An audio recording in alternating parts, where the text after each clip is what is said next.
Andhra print and electronic media సోదరులకు అడ్వాన్స్గా Christmas, happy new year, happy Sankranti. ఎందుకంటే మన సంక్రాంతి వరకు ఎట్లా నేను నాను కదా, సంక్రాంతి అంటే మీ దగ్గర పెద్ద పండుగ. 3 గ్రీటింగ్ తెలియజేసుకుంటాం. ఈరోజు గౌరవనీయులు సీనియర్ ముఖ్యమంత్రిగా, దేశంలో 4వసారి ముఖ్యమంత్రిగా 24 గంటలు కష్టపడి కొత్త రాష్ట్రమైన దీన్ని ఇతర రాష్ట్రాలతో పోటీగా అభివృద్ధి చేయడానికి కృషి చేస్తున్న గౌరవనీయులు పెద్దలు నారా చంద్రబాబు నాయుడు గారు ముఖ్యమంత్రి గారు దాదాపు గంటన్నర సేపు సుదీర్ఘంగా మేము ఇన్విటేషన్ ఇచ్చి ఆహ్వానించిన తర్వాత అన్ని విషయాలలో తెలుగు రాష్ట్రాలు, హైదరాబాదులో వారు ఏ విధంగా ఆ రోజు హైటెక్ సిటీ కట్టి అక్కడ రోడ్లు వేసి అక్కడనే రయేజా మైండ్ స్పేస్ ఎస్సీజెడ్ ఏర్పాటు చేసి శిల్పకళావేదిక, శిల్పారామం లాంటివి తీసుకొచ్చి ఒక దారి చూపి హైటెక్ సీఎంగా ఆ రోజు చూపిన దారిలో కంటిన్యూషన్గా వచ్చిన రాజశేఖర రెడ్డి గారు ముఖ్యమంత్రిగా ఎక్కడ కూడా దాన్ని చేంజ్ చేయకుండా అదే ఔటర్ రింగ్ రోడ్డుని కంప్లీట్ చేయడం ఫాస్ట్గా, అక్కడనే ఒక జిఎంఆర్ సంస్థతోని ప్రపంచంలోనే ఒక మోడల్ ఫేమస్ జిఎంఆర్ ఎయిర్పోర్ట్ కట్టడం, ఆ తర్వాత అక్కడే ఫైనాన్షియల్ డిస్ట్రిక్ట్ కోకాపేట్ మీరు చూస్తున్నారు ఇవాళ ఏ విధంగా పోతున్నాయో. ఇది కంటిన్యూస్ ప్రాసెస్. ఒక ముఖ్యమంత్రి చేసిన దాన్ని డిఫర్ చేయకుండా రాజశేఖర రెడ్డి గారు కాంగ్రెస్ ప్రభుత్వం వారు ముందుకు తీసుకుపోయి ఇవాళ హైదరాబాదు పర్ క్యాపిటల్ ఇన్కంలో దేశంలో మొదటి స్థానంలో ఉన్నది. బెంగళూరు తర్వాత ఐటీ ఎక్స్పోర్ట్లో తెలంగాణ 2వ స్థానంలో ఉంది హైదరాబాద్.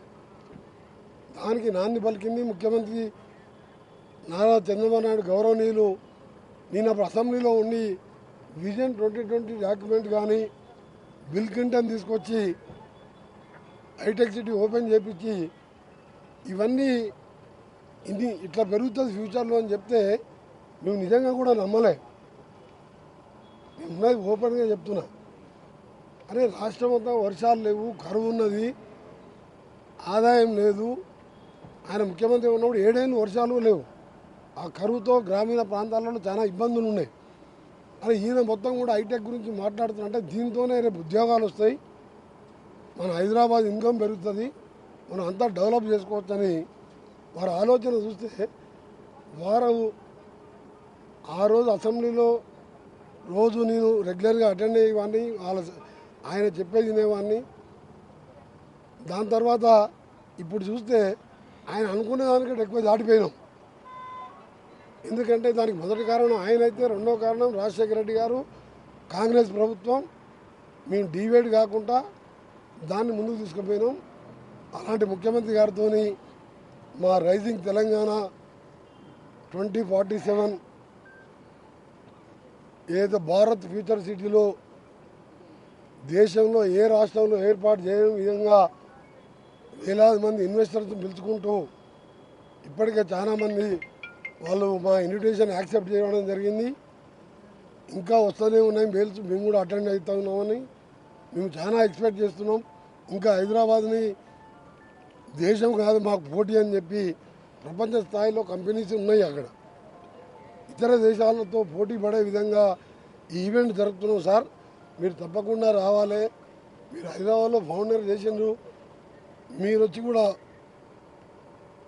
మీరు మీ స్టేట్ని ఎట్లా డెవలప్ చేసుకుంటున్నావు, డెవలప్ అవుతుంది. మీరు కేంద్రం సహకారంతో మీరు నిధులు తెచ్చుకుంటున్నావు. మాకు సమయం ఇవ్వాలని నేను పర్సనల్గా నాకున్న వ్యక్తిగతంగా 30 ఏళ్ళకెళ్ళి పరిచయం, అలాగే మా ముఖ్యమంత్రి గారి తరఫున వారిని రిక్వెస్ట్ చేయడం జరిగింది. రేపు మొత్తం డిస్కస్ చేసుకొని ప్లాన్ ఎట్లా ఉంటుంది, నా ప్లాన్ ఏంది, ఎట్లా రావాలి, ఎప్పుడు రావాలి అవన్నీ కూడా చర్చించుకొని మళ్ళీ ఇన్ఫార్మ్ చేస్తారు మా ఆఫీస్ వాళ్ళు కూడా. నేను కూడా నీతో మాట్లాడతానని చెప్పి వారు చెప్పడం. నిజంగా ఇంత బిజీ షెడ్యూల్లో కూడా దాదాపు గంటన్నర సేపు 4 టైమ్స్ సీఎం ఇంత టైం ఇచ్చి అతని అనుభవాలు రాజకీయాలు అంటే మీకు చెప్పేవి కావాయి ఏం లేదంత సీక్రెట్. కానీ తెలుగు రాష్ట్రాలలో రాజకీయాలు ఎట్లుంటాయి, ఆంధ్రప్రదేశ్ ముఖ్యమంత్రిగా అక్కడ 2 సార్లు ఇక్కడ 4వసారి ముఖ్యమంత్రిగా ఆయన అనుభవాలు, ఆయన చేసే కార్యక్రమాలు రాజకీయ పరంగా విభేదించిన కొన్ని విషయాలలో ఇప్పుడే చెప్పాను. హైటెక్ సిటీ అంటే కొందరు విమర్శించిన నాలాంటి వాళ్ళు మా కాంగ్రెస్ పార్టీ ఎమ్మెల్యేలు కొందరు రాలే. అప్పుడు బిల్ క్లింటన్ ప్రోగ్రాం ఎమ్మెల్యేలను కూడా ఆహ్వానిస్తే నేను వెళ్ళాను. ఆయన స్పీచ్ విన్నాను, చంద్రబాబు నాయుడు స్పీచ్ విన్నాను. మీ సేవా కేంద్రాలు, డ్రైవింగ్ లైసెన్స్ ఏ విధంగా ఇవ్వచ్చో ఇవన్నీ కూడా చూసినాం. కానీ నేను ఎప్పుడు కూడా అభివృద్ధి విషయంలో వారు చేసే పనులకు ఆ రోజు నేను బాగా ఫాలో అయినాను. బహుశా అందుకనే ఉండొచ్చు ప్రజలు కూడా 6వ సారి నన్ను గెలిపించాను. 5 సార్లు ఎమ్మెల్యేగా, ఒకసారి ఎంపీగా. బాబు గారు కూడా Hyderabad Vijayawada road, green field highway, దానిమ్మడే ట్రైన్ కారిడార్ విషయం కూడా చాలా స్పీడప్గా మేము కూడా ఫాలోఅప్ చేస్తున్నాం, మీరు కూడా ఫాలో చేస్తున్నారు. త్వరగా చేద్దామని చెప్పి ఇంకొక కొత్త విషయం వారికి చెప్పడం జరిగింది. మన్ననూరు అంటే తెలంగాణ నుంచి మహబూబ్నగర్ జిల్లా, పాత మహబూబ్నగర్ నుంచి శ్రీశైలం వరకు. శ్రీశైలం అంటే అది మన ఆంధ్రప్రదేశ్ రాష్ట్రానికి సంబంధించింది. అయినా దేశం మొత్తం దక్షిణ కాశీగా పిలుస్తారు. దానికి పోవాలంటే నైట్ టైం ట్రావెలింగ్ ఉండదు, ఘాట్ రోడ్ క్లోజ్ చేస్తారు. అక్కడ సరిపోని కాటేజీ లేవు, లక్షల మంది భక్తులు వస్తున్నారు.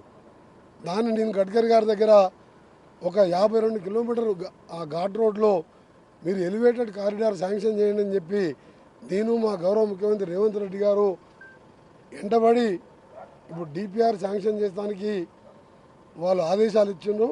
దాదాపు 7,400 కోట్లు అవుతున్నట్టు అంచనాది. ఎందుకంటే రోడ్ వైండింగ్ ఛాన్స్ లేదు, టైగర్ ఫారెస్ట్ కాబట్టి వాళ్ళు 4 లేన్ గీయరు, సింగిల్ లేన్ కాబట్టి యాక్సిడెంట్ అవుతుందని చెప్పి ప్లస్ టైగర్స్ వస్తాయని చెప్పి ఫ్లైఓవర్ తీసుకొని సింగిల్ ఎలివేటెడ్ కారిడారు, దేశంలో బహుశా లాంగెస్ట్ ఎలివేటెడ్ కారిడారు. ఇప్పుడు ప్రజెంట్ 7,400 అని అప్రాక్సిమేట్ ఇంకా పెరగొచ్చు. అది తప్పకుండా శాంక్షన్ చేస్తున్నా అని చెప్పి నాకు గడ్కరీ గారు స్వయంగా హామీ ఇవ్వడం జరిగింది. దాని మీద కూడా డిపిఆర్కు ఆర్డర్ ఇస్తున్నారు. నేను ఎంపీగా ఉన్న అనుభవంతో ప్రధానమంత్రి గారిని కూడా కలవడం జరిగింది. మా ముఖ్యమంత్రి గారు కూడా ఈ రోడ్ల విషయంలో గ్రీన్ ఫీల్డ్ మాకు బందర్ పోర్ట్ వరకు, అమరావతి నుంచి బందర్ పోర్ట్ వరకు గ్రీన్ ఫీల్డ్ ఒకటి ఉన్నది, ఎగ్జిస్టింగ్ 8 లేను, 6 లేన్ రోడ్డు, 2 లేన్ ఏమో విలేజ్కి పోయే సర్వీస్ రోడ్. అది నెక్స్ట్ మంత్ టెండర్, జనవరి ఎండింగ్. అది వస్తే కూడా మనకు ట్రాఫిక్ కొంచెం ఈజీగా వస్తుంది. ఇప్పుడు మనం విజయవాడ రావాలంటే 2-3 గంటల ముందు ఇంట్లోకి వెళ్ళాలి, ఎయిర్పోర్ట్కు గంటన్నర ముందు పోవాలి, మళ్ళీ ఆడికెళ్ళి మన గన్నవరంకి వెళ్ళి సిటీకి రావాలి అంటే 6-7 గంటలు పడుతుంది. కనీసం ఇప్పుడు 6 లేన్ 8 లేన్ చేస్తే 2.5-3 గంటల్లో విజయవాడ చేరుకుంటారు. ఇక గ్రీన్ ఫీల్డ్ ఎక్స్ప్రెస్ హైవే వస్తే మొత్తం ఫెన్సింగ్ ఉంటుంది. అమరావతి వరకు బైఫర్కేషన్ ఆంధ్రప్రదేశ్ విభజన చట్టంలో పెట్టినది, తప్పకుండా ఇస్తున్నా అని చెప్పి ప్రైమ్ మినిస్టర్ గారు ఓపెన్గా డిక్లేర్ చేసిండ్రు. దాన్ని నేను కూడా ఫాలోఅప్ చేస్తున్నాం. అది వస్తే 2 గంటల్లో విజయవాడలో ఉంటాం హైదరాబాద్కి వెళ్ళి. అది కూడా పైప్ లైన్ ఉన్న వర్క్స్ని, అలాగే మా తెలంగాణలో యామ్ ప్రాజెక్టు కింద 11,000 కోట్లతో మండలాలకు వెళ్ళి జిల్లా కేంద్రానికి ఏ విధంగా డబల్ రోడ్గా చేస్తున్నాం. ఇంకా ఏ కార్యక్రమాలు మా స్కీమ్స్ చెప్పడం జరిగింది. వారు కూడా కొన్ని షేర్ చేసుకున్నారు.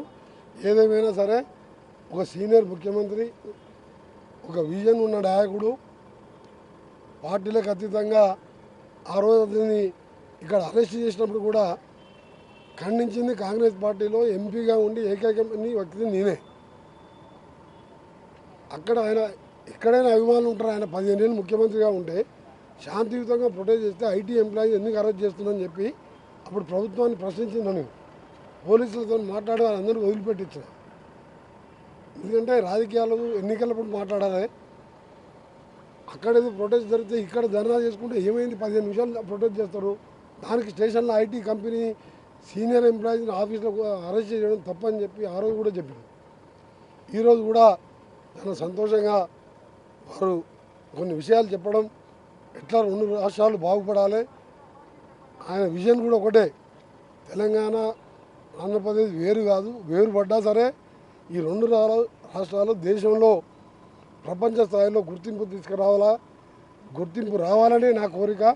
ఎక్కడ కూడా నేను తెలంగాణకు విఘాతం కానీ తెలంగాణకు నష్టం వచ్చే పని నేను ఎప్పుడు చేయను. నేను అలాంటి వ్యక్తిని కాదు. ఎప్పుడు కూడా తెలుగు రాష్ట్రాలు బాగుపడాలని కోరుకునే వ్యక్తిని అని చెప్పి వాళ్ళకి నిజంగా అట్లా చెప్పడం కూడా మంచి శుభ పరిణామం.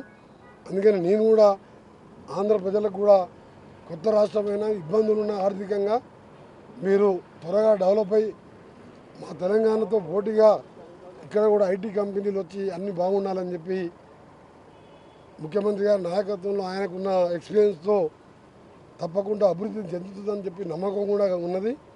అందరికి కూడా happy Christmas, happy new year, happy Sankranti once again. నేను వచ్చింది నేను చెప్పిన భారత్ ఫ్యూచర్ సిటీ తెలుగు రాష్ట్రాల మీద రోడ్ కనెక్టివిటీ, బుల్లెట్ ట్రైన్ ఇవన్నీ బందర్ పోర్ట్ వస్తే మాకు హైదరాబాద్కు చాలా బెనిఫిట్. మాకు పోర్ట్ లేదు. బందర్ పోర్ట్ లాంటి వస్తే హైదరాబాద్ ఎక్కడికో వెళ్ళిపోతుంది. మా ముఖ్యమంత్రి గారి కోరిక అదే. ఫ్యూచర్ సిటీకి వెళ్ళి అమరావతి మీదుగా బందర్ వరకు, వాళ్ళ అమరావతి వరకే వాళ్ళు విభజన పెట్టాం, అక్కడి వరకే వేస్తామంటే మిగిలింది మా కాంట్రిబ్యూషన్ కూడా వేసి బందర్ వరకు వేసుకోవాలనే ఆలోచన మా ముఖ్యమంత్రి గారిది. పోర్ట్ ఉంటే మాకు కార్గో దేశ విదేశాలకు వెళ్ళి ఒక అమెజాన్ కంపెనీ కూడా 6 బిలియన్లు పెట్టబోతుంది మా దగ్గర పెట్టుబడి. గూగుల్ మీ దగ్గర 1,00,000 కోట్లు ఎట్లా పెడుతుందో మా దగ్గర 50,000 కోట్లు అమెజాన్.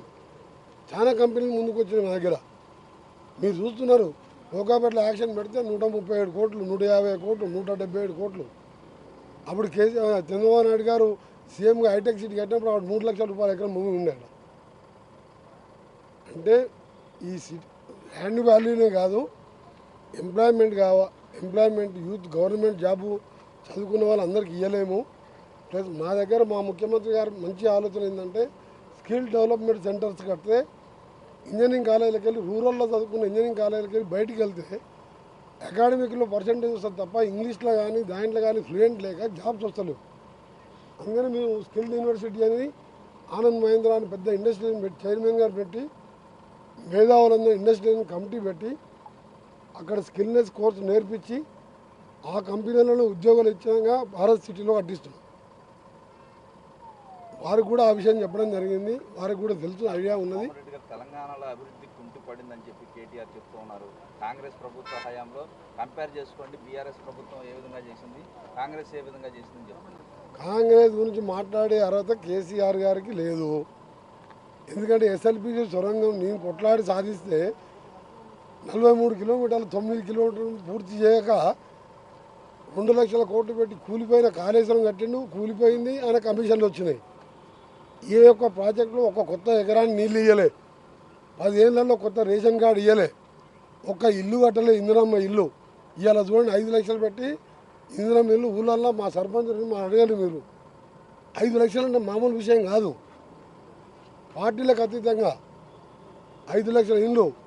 మహాలక్ష్మి పథకం ఆర్టీసీ ద్వారా ఈ 24 నెలల్లో రేపు 7వ తారీఖు మేము మంత్రులము, మా ప్రభుత్వం ముఖ్యమంత్రి గారు వచ్చింది 24 మంత్స్ అవుతుంది. 8,400 కోట్ల రూపాయలు ప్రభుత్వం ఆర్టీసీకి చెల్లించింది మహిళల్ని ఉచితంగా. ఇలా ఏ మహిళలు మీరు అడిగినా వారు చెప్తారు. మీరు 8,400 కోట్లు అంటే మా ఒక 1000 బస్సులు కొని మహిళా సంఘాలకు ఇచ్చేసినాం. మీరే నడుపుకోండి ఆర్టీసీ బస్సులు. వచ్చిన లాభాలు మహిళా సంఘాలకే. ప్రతి కాన్స్టిట్యున్సీలో ఒక పెట్రోల్ బంకు. మీరు జీతాలు పోను, మిగిలింది మొత్తం కూడా మహిళలే తీసుకోవాలి. ఇప్పుడు రైస్ మిల్ కూడా మండలానికి ఒకటి పెట్టాలని మహిళా సంఘాలకు. ఇవాళ 200 యూనిట్ల కరెంటు. రేషన్ కార్డు ఇచ్చి దాని మీద 50 రూపాయల సన్న బియ్యం ఇస్తున్నాం. అంటే మేము తినే బియ్యం పేదవాడు తింటున్నాడు.